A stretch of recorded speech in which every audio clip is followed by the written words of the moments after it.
First question I have to ask, whatever inspired you to write this book? And was there any specific event or idea that initially sparked this book? Like what sparked it? Well, actually, just me being who I am. That spiritual, indigenous healer, African traditional healer. And over the years doing many readings and hearing, constant, clients talking about they had dreams about me, my dreams, questions. So pretty much all of the spiritual energy, whether it's readings, whether it's, talking to clients or dreams that I've had or messages and, downloads that I've gotten from my cosmic beings and my sea beings is what inspired this book. Oh wow, people have dreams about you. That's interesting. Yeah, I had about maybe 12 or I'm going to say at least 15 people who had dreams about me. Yeah. Oh, okay.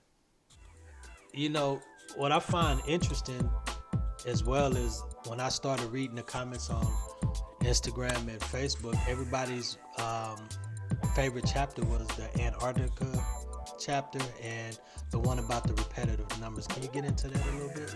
Sure. The Antarctica, what's funny about that one is because when I was, finishing up the book, Antarctica was going to be the last chapter that I wrote. And Spirit said, no, make Antarctica the first chapter that you wrote. And it was crazy because the person who I edited in the book, that's the first thing that caught her attention. She said, oh, I love that you're writing about Antarctica. And she was excited. And that, and I said, okay, so Spirit was right. Spirit speaks to me all the time. So I, started talking about Antarctica. I had visions. And a lot of people know me on YouTube for having or being able to scry into different places. I did it in Egypt. I did it in Kemet as we know it.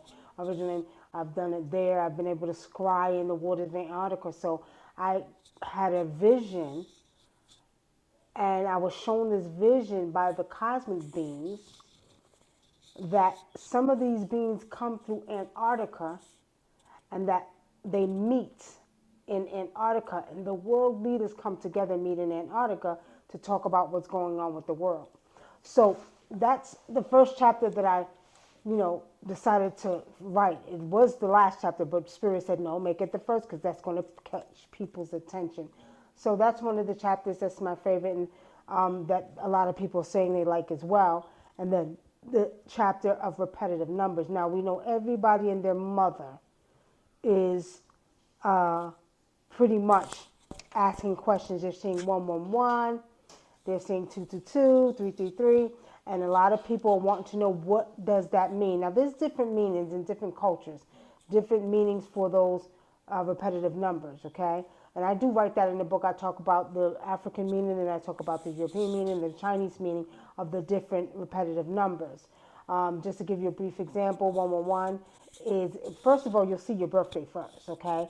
That's letting you know that you're getting ready to go through your physical, spiritual transformation. And then you'll see 111. That means your ancestors are actually surrounding you and getting ready to guide you on this transformational, transformational phase.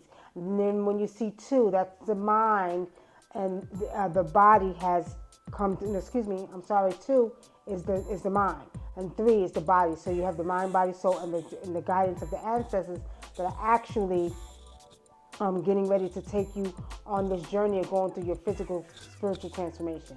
Oh, that's interesting. I know at the beginning of that answer you mentioned that you see or ascribe to Egypt. I would like to hear more about that, but we'll get to that at the end of the interview. Okay. So I'll ask you more about that later. Okay.